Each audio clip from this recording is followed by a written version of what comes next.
Rev up your curiosity as we welcome a trailblazing female lawyer to the podcast who is breaking barriers in the car fraternity. Join us for a unique exploration where horsepower meets mental resilience. From legal battles to the camaraderie of engines, our guest shares insight into intersection of her legal career, the fast-paced world of cars, and the vital conversation surrounding mental health. Tune in as we shift gears and navigate the winding roads of passion, perseverance, and personal well being. How do you balance the demands of a legal career with your passion for the car scene? And how does this duality impact your daily life? Okay. Um, to be honest, sometimes I don't balance them. And I think in this case, sometimes persons say that when you don't balance, it's a bad thing. But I have seen where it works out for the better situation of both. Because there are times when I really and truly have to set law aside for maybe like a couple of days and really and truly just focus on, my obligations to my car movement. She likes cars. And as well, there are times when you know, I end up neglecting she likes cars because of course there's a demand. So sometimes, yes, you Right. have to create a balance, but there are times when the balance doesn't work, especially when you're there's a demand for one particular thing, and you have to set aside something and then play catch up and so forth. So I'm not gonna come on here and pretend as though I have it all together and it's perfect and all of that. Yeah. I'm gonna be very honest. There are times when, sometimes I think, oh my God, my clients are gonna fire me, and then I have Yeah. to lose sleep maybe a couple nights to catch up, but just to ensure that everything, is on the same page and everything is in good state. But having it all together, balancing, not all the time, not all the time at all. So that's my honest answer to the question. Okay. Thanks. Mhm. In a Oh, but I prof. think there was Okay. another part of it where you were saying how does it work out for, how both support each other? That's Right. correct? Yes. Okay. So as a lawyer, I must say that I do get a lot of clients because I am basically, I guess I can call myself a car seat influencer. So I Right. do get a lot of clients from the car scene. One person might know another person, and then, that's how the whole trail goes in terms of building new professional relationships and client and attorney relationships. For law, in terms of how law benefits my car scene presence, um, persons come to me for advice. I am able to be more than just the pretty girl that they see on the car scene, but I'm able Yeah. to assist persons with real needs, that they have. And I am also able to support my team of ladies. I That's good. offer advice to them and serve these services because I'm also a justice of the peace. So I basically see myself as somebody who serve the car community. I mean, people drive from Mobay. Sometimes I'm in St. Anne and, I link up and assign documents for persons who are on the car scene there. So, they both go hand in hand.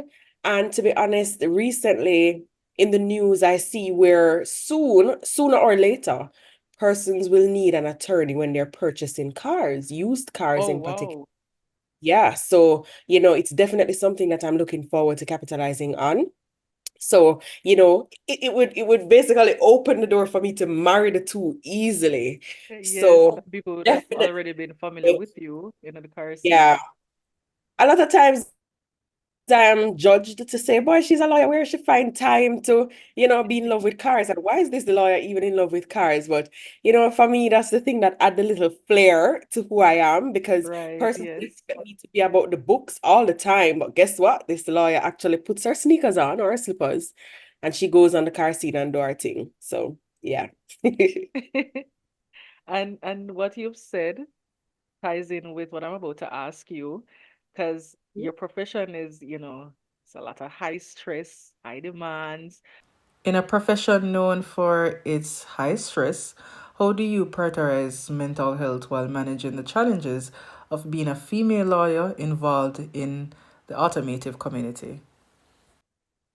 All right. To be honest, I don't perfect it all the time. I don't have it together all the time.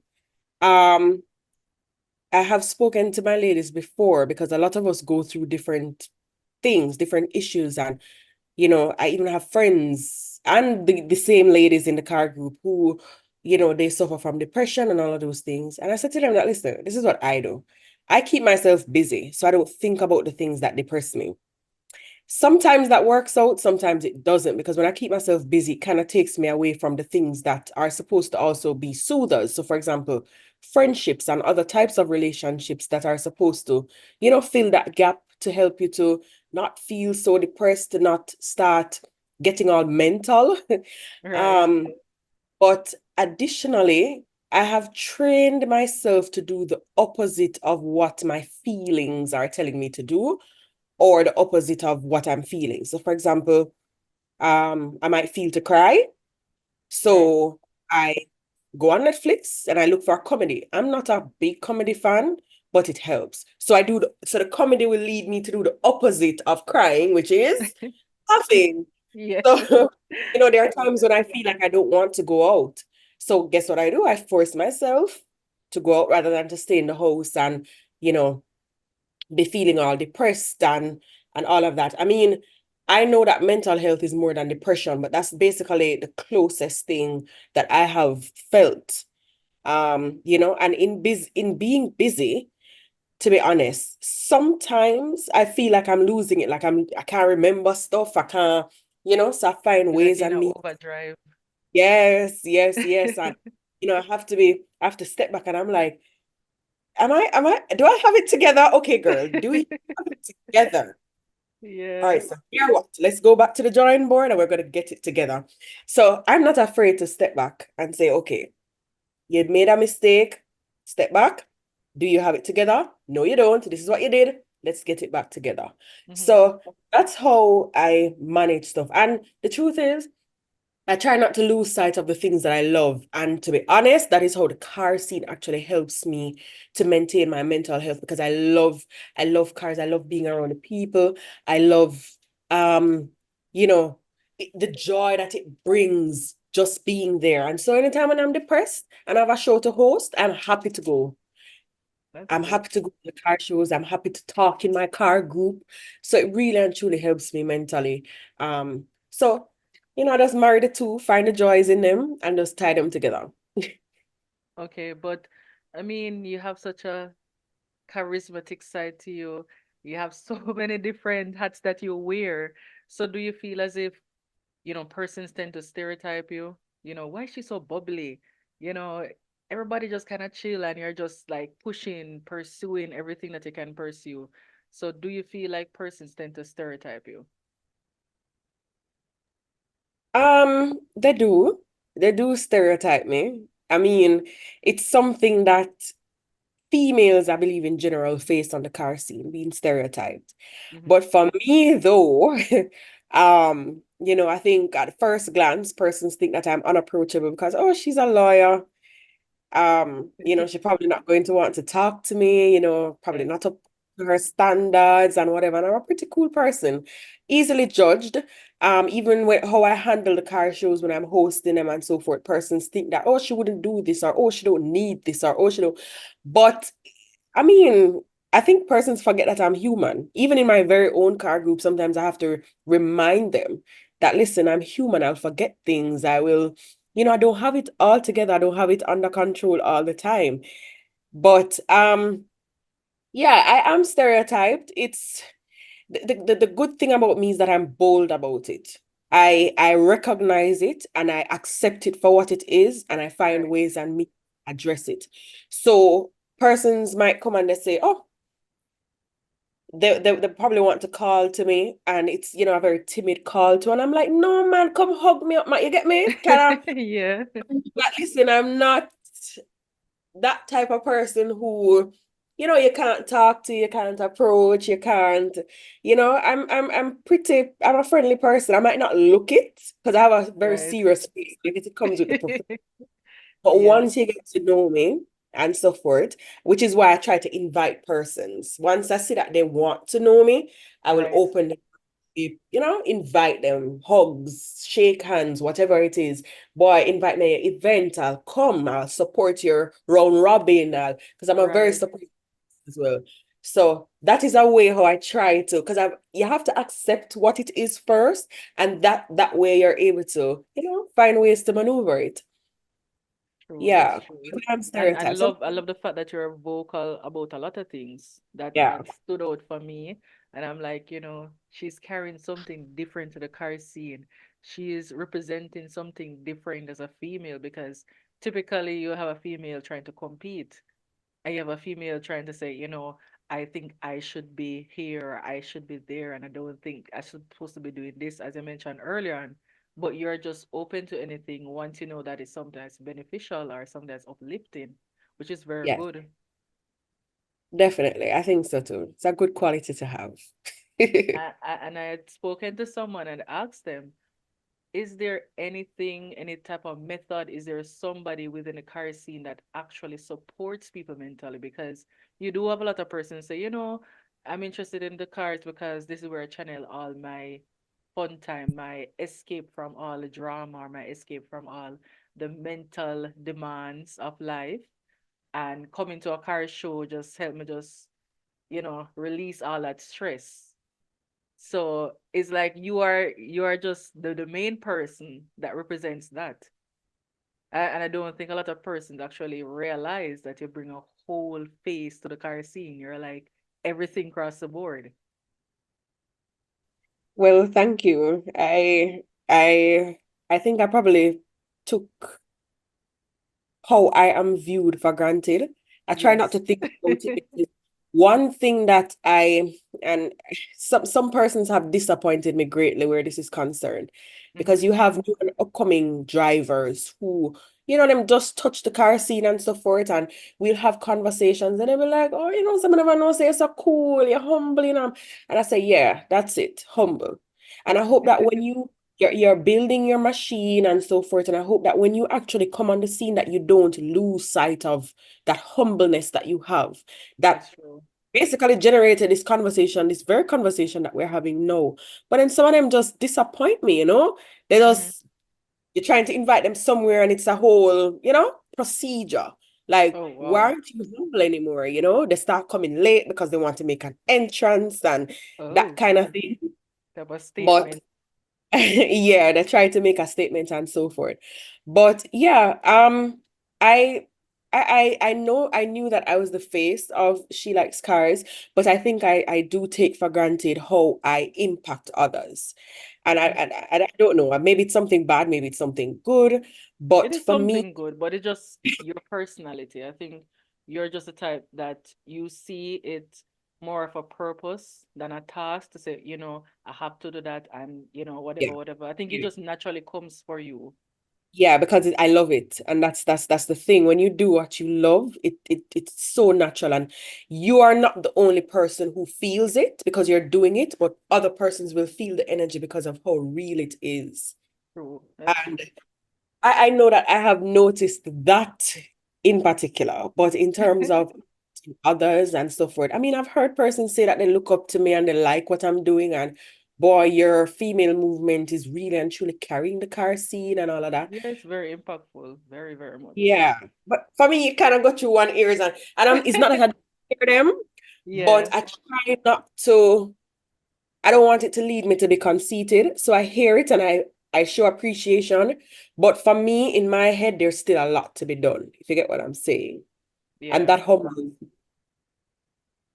That's true. And that's good. It's a good, very good approach. But to insert this a little bit, which wasn't necessarily planned, but hopefully you're okay speaking about it because you were a part of a car group. I know how much breaking apart from that had caused a little fuse here and there. How were you able to deal with something like that? Hmm.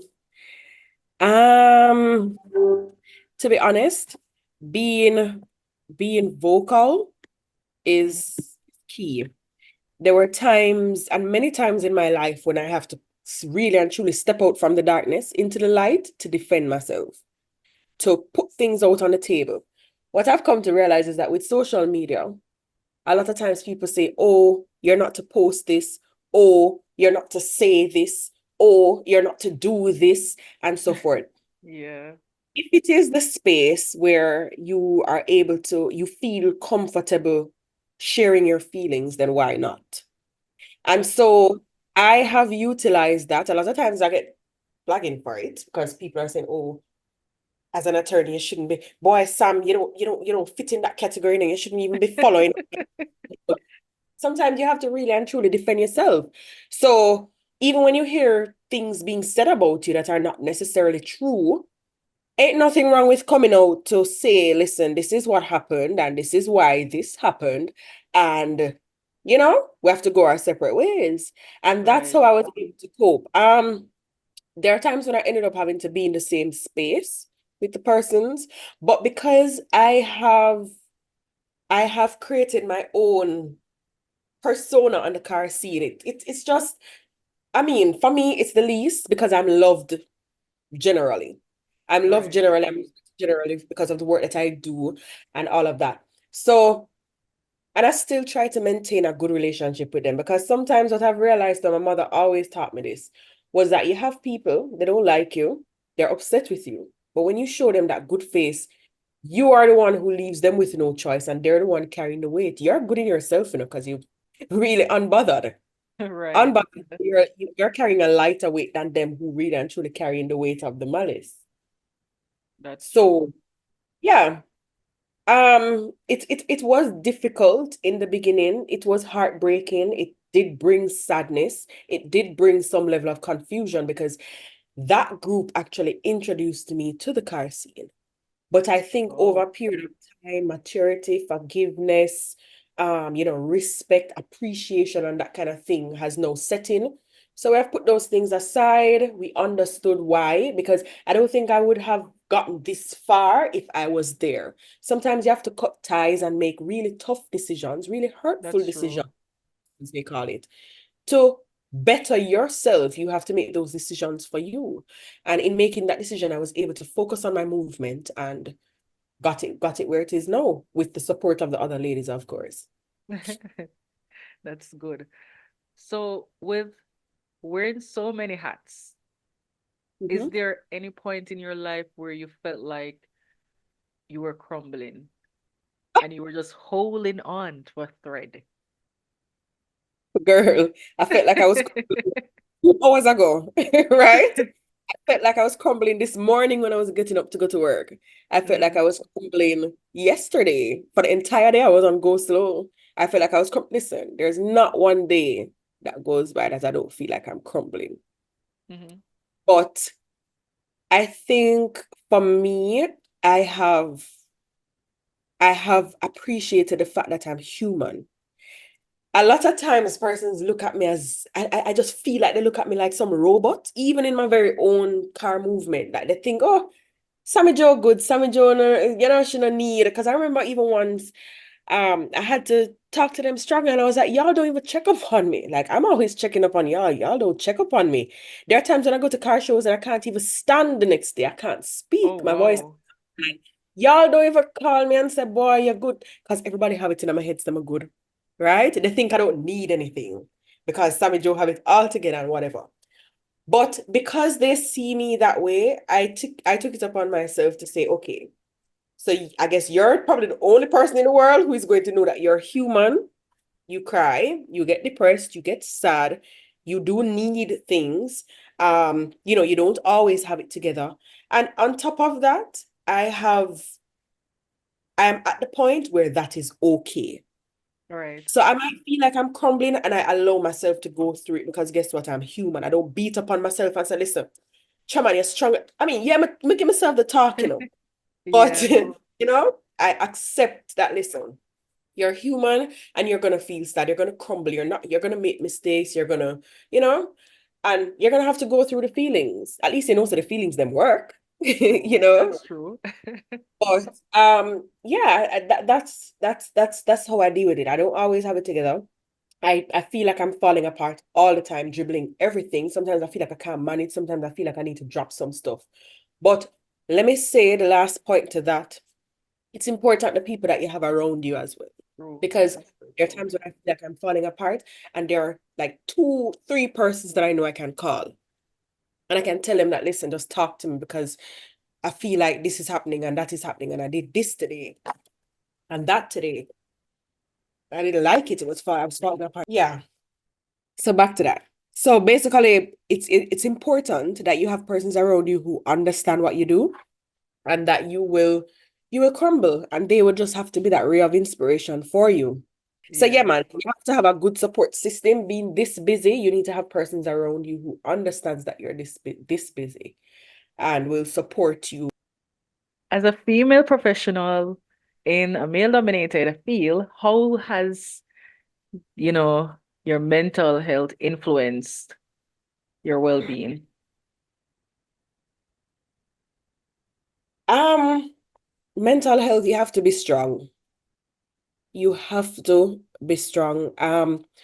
You are in a male-dominated scene. You're gonna have persons who might not like what you're doing. You're gonna have persons who they don't like the way you're doing. They like what you're doing, but they don't like the way you're doing it. They don't like the way that you're trying to change things. And so you have to be able to stand firm on what it is that you're doing.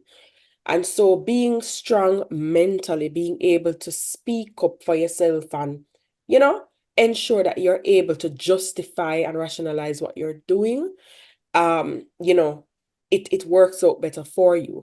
So you have to be mentally there. You have to be mentally capable. You have to be mentally stable. And that's why even if you are working hard, you're doing multiple things, you're dribbling multiple things, it's always good to take time for self. True. What I have is that I take Sundays for myself, even though sometimes I end up at car shows with it, with Mm-hmm. with but nevertheless, I buy up my products and I do my little facials before I go to the car shows, or I do my facials after coming from the car shows. Yeah, man, and I have the little thingy that I soak my foot in and all of No, it's a whole spa before you go that out. spa because I take self-care very important. That's good. Additionally, another way that I manage my mental health is I go to the gym. I work out that stress. I work on the body that they love to see on the car seat. That they Yes. love Yes. and that kind of boosts your energy and strokes my ego a bit, in terms of I'm that girl, I'm Sammy Joe, and a lot of people respect and love me. And so I Yeah. utilize that kind of not the body nor anything, but I utilize the love and respect that persons have for me to push through the stereotypes and the backlash. And because when somebody don't like me, I'm like, okay, you're just one. You get what I say? Right. You're just one Yeah. person who doesn't like me. So yeah, you're having your mental health at a good peak is very, very important. You cannot take on the various challenges, or even whether spontaneous or planned, if you're not mentally okay. And so I encourage everybody to ensure that you take care of yourself. And if you need somebody to talk to somebody. Don't let anybody tell you that, oh, you're not supposed to post this. Enough time in my status, and I just post a listen, I'm not okay. I not okay. I literally feel like one of those long hugs. Like I'd want one of those long hugs that Right. turns. I don't know where we get this thing from, where we try to suppress people and tell them that, oh, you're not to, oh, but you don't need to post that on social media. If that is the only way that a person feels comfortable sharing how they're feeling, who are we to tell them not to do it? True. Societal levels, societal expectations. I think a lot of Yeah, man. people are consumed by it a lot. There are times, man, when I post a listen, it's a very stressful day. I literally feel for one of those long hugs that turns into crying. Two twos, Mhm. one virgin seed. Sammy, I come in to give you that hug. And you two twos, you look, some persons who you didn't even know cared about you Right. calls you, even before your friends and the people in your closest circle. And they have the best words of encouragement, the best words of comfort. Don't suppress how you're feeling at all. I mean, that is stereotyping. Like, why? Who tell us that we're not supposed to share how we feel, how we think we should share it? You Yeah. know. So yeah. I think it has a lot to do also an upbringing or worries, you get over that and stop going, other people have bigger problems. I don't see why they measure people's problems, say, oh, you're one bigger. I think everybody has their own problem and they just have to deal with it their way. And we can't look at the next person's problem and say, okay, let me compare to see whose own is going to be more stressful than the next one. Exactly. And they have no idea how one issue might impact me X way. But then when it happens to you, it impacts you differently. Right. That is true. Wish we would stop though. It will never stop because I think a lot of societal, expectations getting more popular, especially with social media and how people deal with social media right now. So I highly doubt it. Yeah. But with expectations, as we mentioned, how do you manage those things and how do you actually set boundaries, right across the board, work-wise, being a part of the car scene and your personal life? How do you set boundaries? How do you implement them? Um, the truth is I'm just honest with everybody, honest to the get-go. So even in intimate relationships, I'm just straight to the point. Listen, I love cars. I'm gonna go to car shows. Is either you're gonna come with me to the car shows or you're not gonna interfere with me on my car shows, right? Right. Um, I have to work. I dribble multiple things. I'm a justice of the peace. I have to ensure that I'm available to persons. I I run a whole car movement. I am an attorney. I have a 9 to 5 that I do with the government in something totally different. I work in national development, and a lot of people don't know that. Oh, I dribble, wow. yeah, I dribble all of those things. And at times persons have to just respect when I cannot. I am not afraid to say, listen, I can't do that. I have this. I can't do that at all. I don't think I'll be able to, and that's okay for me. Yeah, I would want to be superwoman. Yeah, I would want to please everybody, Yeah, keep everybody happy.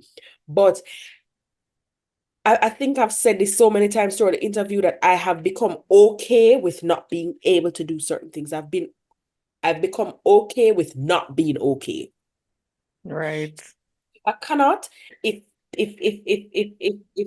certain things will affect how I function, I'm very blunt about it, very straightforward about it. Ladies in the group will tell you that I will tell them, say, listen, um, I cannot do this, so we need a team to get it done. I need a team to support me. Um, Even with my friendships, sometimes they get angry at me because I'm so busy and I don't have time. But I try to help them as best as possible to understand my life, as well as I try to understand their needs, and we try to come to a middle ground with it. right. And that's Yes. good. That's fair. And I Mhm. mean, even though you might put it out there, person's still not gonna understand because they're still looking at you in a light that, she should be available. Why Yeah. not? She Mhm. is Superwoman. Yeah. Yes, yes.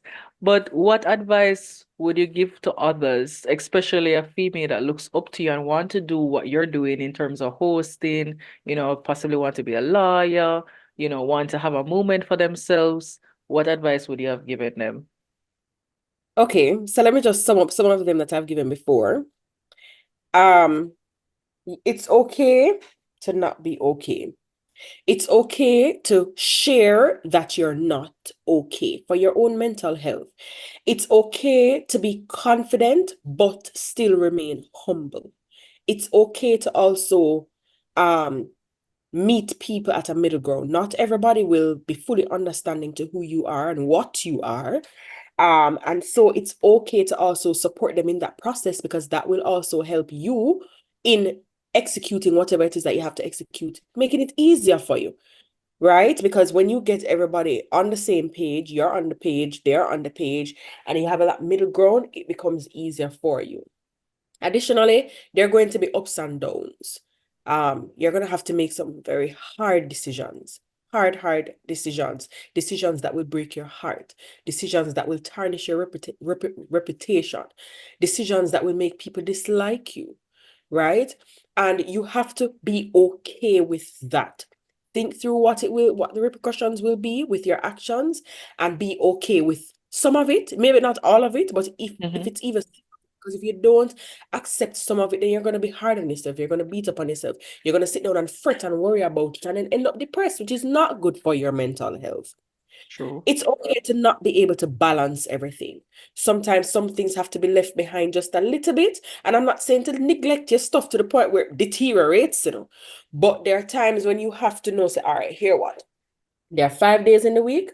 I know I have this to do for She Likes Cars, and I have that to do for my legal practice, and I have that to do for my 9 to 5.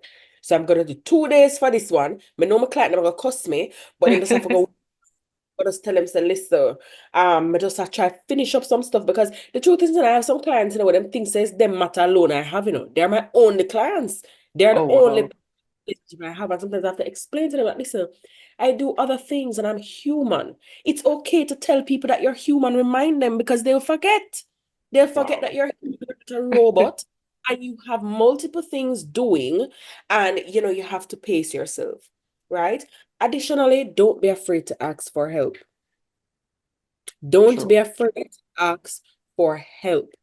If you don't feel okay, get help. Talk to somebody. Don't be shy or ashamed or saddened by the fact that you're not okay. If you have multiple things to do, like myself, that is why I have She Likes Cars and a movement and competent ladies in the group who, if I cannot, I'm very confident that they can. Even in the office, my 9 to 5, we have a team that if I suppose if I cannot go to work tomorrow and something is to be done, you get that support and you can ask for help and you get that help that you need. So it's okay to ask for help. And I'm sure a lot of these car groups, they have, um, even if they didn't know it before, they eventually had to learn that, we all have to support each other and we all have to help each other in whatever it is. That's Um, yeah, I think that sums up my advice. Yes, it was a very good one. So I do appreciate your time. I must say thank you very much for being a part of the interview because you're a voice that is always, people want to always hear from you because of the standards that they look and say, okay, Sammy Jo should always up there, she have her standards, and we want to hear what she has to say because we never hear her speaking on this before. Yes, true. So Yeah. true. Thank you so much for having me. Thank you so much for creating that space where I can really and truly speak about it. And, because in speaking about it, persons will now understand even more who I am, and that I'm not perfect. They might see me as this perfect, bubbly girl who's put together. But no, they'll know that I don't always have it together. And for me, that's okay, you know? True. That's true.